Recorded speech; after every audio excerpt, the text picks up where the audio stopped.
Hello दोस्तों, मैं मेघा चावला आपका मेक करियर एकेडमी में स्वागत करती हूँ।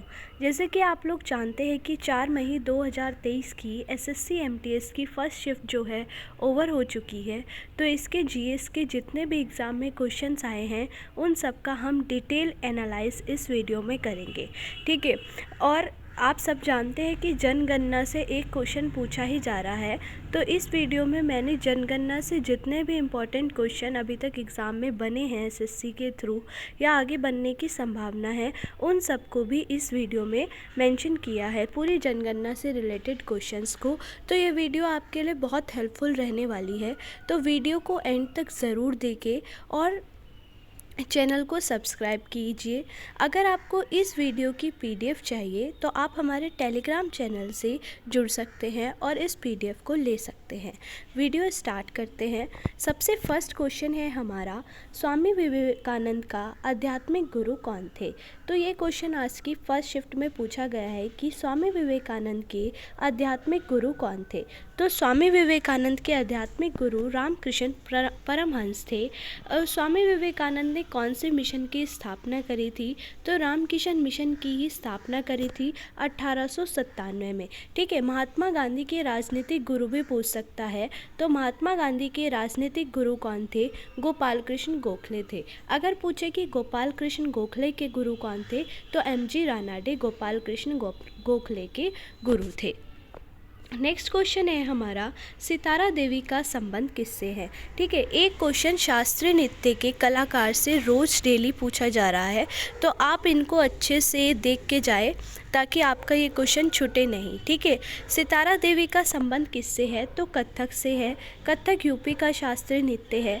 और भी लिख दिए हैं मैंने, गोपी कृष्णन, नारायण प्रसाद, ये भी किससे संबंधित है, कथक से ही संबंधित है, ठीक है। चिंता कृष्णाय मूर्ति ये किससे संबंधित है, ये कुचिपुड़ी से संबंधित है। भारती शिवाजी, राशनी देवी ये किससे संबंधित है, मोहिनी अट्टम से संबंधित है। सोनल मानसिंह जो है उड़ीसा से भी संबंधित है और भरतनाट्यम से भी संबंधित है। तो याद रखिएगा, सोनल मानसिंह, मृणालिनी साराभाई और यामिनी कृष्णमूर्ति किससे संबंधित है, भरतनाट्यम से संबंधित है। नेक्स्ट क्वेश्चन पूछा गया था आज, पृथ्वी का जुड़वा ग्रह कौन सा है। ठीक है, तो पृथ्वी का जुड़वा ग्रह कौन सा है, शुक्र है, सबको पता है। इससे रिलेटेड और भी लिख दिया है मैंने। सूर्य के सबसे निकटतम ग्रह कौन सा है तो बुध है। सबसे चमकीला तारा, सांझ का तारा, भोर का तारा किसे कहा जाता है तो शुक्र को ही कहा जाता है। एक क्वेश्चन जोवियन ग्रह से पूछ लिया गया है, तो क्या पता पार्थिव ग्रह से भी पूछ लिया जाए। पार्थिव ग्रह या आंतरिक ग्रह किसे कहते हैं, जो बुध, शुक्र, पृथ्वी, मंगल है। स्टार्टिंग के 4 ग्रह जो है उन्हें पार्थिव ग्रह कहते हैं। और जोवियन ग्रह या बाहरी ग्रह किसे कहते हैं, जो लास्ट के 4 है, बृहस्पति, शनि, अरुण, वरुण को कहते हैं। नेक्स्ट पूछा गया है कि संगमरमर का रासायनिक नाम क्या है। ठीक है, तो रासायनिक नाम क्या है, कैल्शियम कार्बोनेट है। अगर सूत्र पूछ ले तो CaCO3 है, ठीक है। एसएससी अक्सर पूछता है बेकिंग सोडे का रासायनिक नाम, तो बेकिंग सोडे का रासायनिक नाम क्या है, सोडियम बाइकार्बोनेट है। इसके जो सूत्र है वो क्या है, NaHCO3 है। धावन सोडे का क्या है, तो धावन सोडे का है सोडियम कार्बोनेट, Na2CO3 इसका सूत्र है। एक योजना से क्वेश्चन पूछा गया था कि पीएम ग्रामोदय योजना कब स्टार्ट हुई थी, तो ये 2000 में स्टार्ट हुई थी। इसके बाद एक क्वेश्चन पूछा गया है, द्वैत शासन कौन से अधिनियम में लागू हुआ था। तो जो द्वैत शासन है वो भारत शासन अधिनियम 1919 में लागू हुआ था। मॉन्टेग्यू चेम्सफोर्ड इस टाइम पर गवर्नर जनरल थे। अगर क्वेश्चन पूछ लिया जाए कि बर्मा को भारत से अलग कौन से शासन अधिनियम से किया है, तो भारत शासन अधिनियम 1935 से किया है। लोक सेवा आयोग का भी जो गठन हुआ था वो भारत शासन अधिनियम 1935 से ही हुआ था।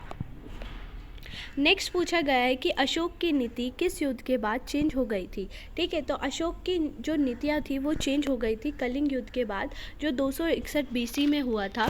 ठीक है, कलिंग की राजधानी तोसली पर आक्रमण किया गया था। इसमें क्या था, बहुत सारे लोगों को मरता देखकर, घायल देखकर अशोक ने ये संकल्प ले लिया था कि वो कभी भी उसके बाद युद्ध नहीं करेगा।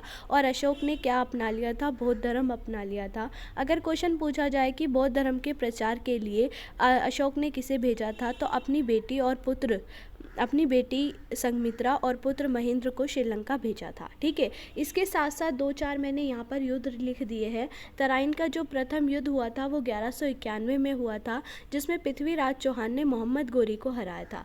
इसके बाद जो तराइन का दूसरा युद्ध था वो 1192 में हुआ था, जिसमें मोहम्मद गोरी ने पृथ्वीराज चौहान को हराया था। इसके बाद चंदावर का युद्ध जो 1194 में हुआ था, इसमें मोहम्मद गोरी ने राजा जयचंद्र को हराया था।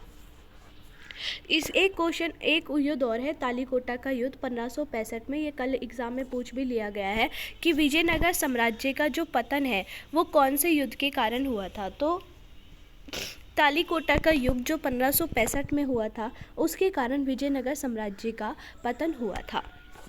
नेक्स्ट क्वेश्चन पूछा गया है कि संघ सूची का विषय कौन सा है। ठीक है, तो इसके अलग अलग ऑप्शन होंगे, जो ऑप्शन के अकॉर्डिंग होगा। मैंने यहाँ पर विषय लिख दिए हैं। तो रक्षा, विदेशी मामले, मुद्रा, युद्ध शांति, जनगणना, चुनाव, बैंकिंग, रेलवे, ये संघ सूची के विषय है। संघ सूची के सारे विषय पर जो कानून बनाने का अधिकार है वो केंद्र सरकार को होता है। इसके बाद राज्य सूची। राज्य सूची में आते हैं पुलिस, जेल, स्थानीय सरकार, कृषि, भारत के भीतर तीर्थ यात्रा और संचार।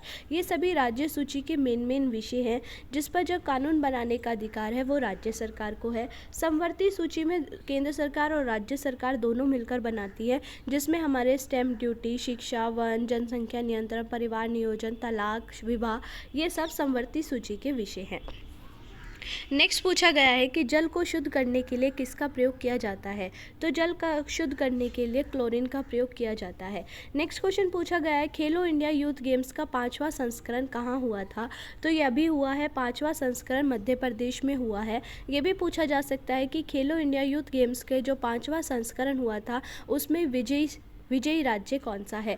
ठीक है, तो महाराष्ट्र इसमें नंबर 1 पे रहा है, हरियाणा 2 पे रहा है और मध्य प्रदेश 3 पर रहा है। इसी के साथ खेलो इंडिया विंटर गेम्स भी जो अभी हुए हैं, ये जम्मू कश्मीर के गुलमर्ग में हुए हैं, जिसमें जो जम्मू कश्मीर है वो फर्स्ट नंबर पे रहा है और महाराष्ट्र जो है वो सेकेंड नंबर पे रहा है। तो ये भी इसके साथ ही याद रखिएगा। इसके बाद पूछा गया है उगादि कब मनाया जाता है। तो उगादि एक कर्नाटक का त्यौहार है। कर्नाटक के नववर्ष के उत्सव में यह मनाया जाता है। इसी के साथ मैंने 2-3 त्यौहार भी लिख दिए हैं। लोसांग महोत्सव जो है ये मणिपुर का है। लोसर महोत्सव लद्दाख का है। लोसांग महोत्सव कहाँ का है, तो सिक्किम का है। नेक्स्ट ये रहा हमारा जनगणना का क्वेश्चन। तो ये पूछा गया था कि 2011 की जनगणना के अनुसार नगरीय आबादी का प्रतिशत कितना है। तो नगरीय आबादी का प्रतिशत है 31.2% और ग्रामीण का कितना है 68.8% ग्रामीण का है। जिन बच्चों को ग्रामीण का याद होगा वो नगरीय का अपने आप ही निकाल लेंगे। तो जनगणना से जो क्वेश्चन बन सकते हैं मैंने यहाँ पर लिखे हैं।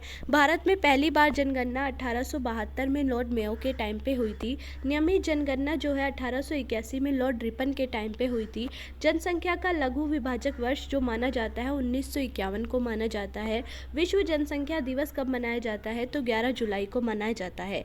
विश्व की जनसंख्या का भारत में कितना परसेंट है, तो 17.5% है। अगर विश्व की क्षेत्रफल की बात की जाए तो 2.5% है। ठीक है, जनसंख्या घनत्व कितना है, तो 382 व्यक्ति प्रति वर्ग किलोमीटर है। लिंग अनुपात कितना है, तो 943, 1000 लोगों पे 943 है। ठीक है, यानी 1000 पुरुषों पे 943 महिलाएं हैं। साक्षरता दर कितनी है, तो 73% है। अगर पूछ ले पुरुष साक्षरता दर कितनी है, तो 80.09% है। महिला साक्षरता दर 64.6% है।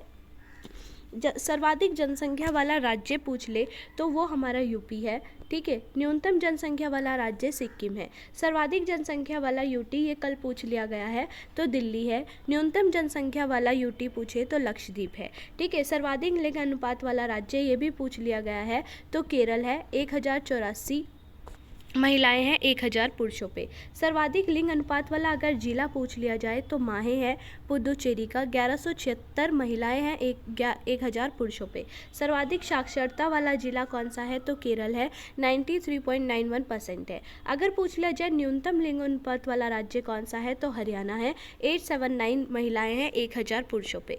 न्यूनतम लिंग अनुपात वाला जिला पूछा जाए तो दमन है। 533 महिलाएं हैं 1000 पुरुषों पे। न्यूनतम साक्षरता वाला राज्य राज्य पूछे तो बिहार है, 61.8% साक्षरता है यहाँ। न्यूनतम साक्षरता वाला यूटी कौन सा है, तो दादरा एवं नगर हवेली है। और सर्वाधिक साक्षरता वाला केंद्र शासित प्रदेश कौन सा है, तो लक्षद्वीप है, 92.28%। आई होप ये आपके लिए हेल्पफुल रहेगा। नेक्स्ट क्वेश्चन पूछा गया है कि निर्मला सीतारमन ने 2022 में कौन सा पोर्टल लॉन्च किया था, तो भारत विद्या को लॉन्च किया था। इसके बाद पूछा गया है कि 1529 में बाबर और अफगानों के बीच जो युद्ध हुआ था उस युद्ध का नाम क्या है, तो घाघरा का युद्ध है। बाबर के साथ मैंने सारे युद्ध यहाँ पर लिख दिए हैं, इसको हमने ट्रिक से भी याद किया हुआ है। बाबर ने पानी पिया, खाना खाया, चद्दर ओढ़ी और घर गया। ठीक है, याद रखिएगा, बाबर ने पानी पिया, खाना खाया, चद्दर ओढ़ी और घर गया। 1526, 27, 28, 29। ठीक है, और घर गया और मर गया भी साथ में जोड़ लो। 1530 में बाबर की मृत्यु हो गई थी और इन सारे के सारे युद्ध में जो था बाबर ही जीता था। तो याद रखिएगा, पानीपत का युद्ध जो है 1526 में हुआ था बाबर और इमरान लोदी के बीच, सब में बाबर ही जीता था। ठीक है, खानवा का युद्ध जो हुआ था बाबर और राणा सागा के बीच हुआ था। चंदेरी का युद्ध बाबर और बेदरी राय के बीच हुआ था। और घाघर का युद्ध बाबर व अफगानों के बीच हुआ था। नेक्स्ट पूछा गया है कवास थर्मल पावर पॉइंट कहाँ पर है, तो ये हमारा गुजरात में पड़ता है। इसके अलावा मैंने 2-4 और लिख दिए जो इम्पोर्टेंट है। उकाई थर्मल पावर प्लांट कहाँ पर है, तो ताप्ती नदी गुजरात में पड़ता है। बोकारो कार के खंड से याद किया हुआ है, झारखंड। बरौनी कहाँ पर है, बरौनी है बिहार में। बरौनी बिहार में है। कोरबा, ठीक है, कितने कोरबा खाओगे, 36 कोरबा। ठीक है, कुछ चिकन विकन का नाम भी होता है जो कोरबा होता है शायद। कोरबा थर्मल पावर प्लांट कहाँ पर है, तो छत्तीसगढ़ में है, आप ये याद रखिएगा। नेक्स्ट है सुल्तान जौहर ट्रॉफी किससे संबंधित है। ये क्वेश्चन पूछा गया था कि सुल्तान जौहर कप जो है किसने जीता है, तो सुल्तान जौहर कप जो है हॉकी से रिलेटेड है और इंडिया ने इसको जीता है। ठीक है, रणजी ट्रॉफी की बात की जाए, रणजी ट्रॉफी है, दिलीप ट्रॉफी है, विजय हजारे ट्रॉफी है, ईरानी ट्रॉफी है। ये किससे संबंधित है, तो क्रिकेट से संबंधित है। इसके अलावा ड्यूरेंट कप, रोवर्स कप, संतोष ट्रॉफी किससे संबंधित है, फुटबॉल से संबंधित है। संतोष ट्रॉफी अभी मेघालय ने जीती थी शायद कर्नाटक को हराकर, या फिर कर्नाटक ने जीती थी मेघालय को हराकर। एक बार मुझे कमेंट सेक्शन में ज़रूर बताइएगा, मैं इसमें डाउट में हूँ ज़रा। ठीक है, तो इसके बाद है आगरा का किला किसने बनाया था, तो आगरा का किला जो बनाया था वो अकबर ने बनाया था। इसी के साथ मैंने और चीज़ें भी लिख दी है, बुलंद दरवाज़ा, इलाहाबाद किला और आगरा का लाल किला, ये सब किसने बनाए, अकबर ने बनाए थे। इसके बाद जो दिल्ली का लाल किला है, जामा मस्जिद है, मयूर सिंहासन है, ताजमहल, मोती मस्जिद, ये किसने बनाई थी, तो ये शाहजहां ने बनाई थी। नेक्स्ट एक बुक पूछी गई है, the place of evolution book किसकी है, तो ये चित्रा बनर्जी की बुक है। ठीक है, इसी के साथ 2 बुक्स और लिख दी है मैंने। द प्लेइंग इट माई वे किसकी बुक है, तो सचिन तेंदुलकर की बुक है। ठीक है, the ministry of utmost happiness किसकी बुक है, तो अरुंधति रॉय की बुक है।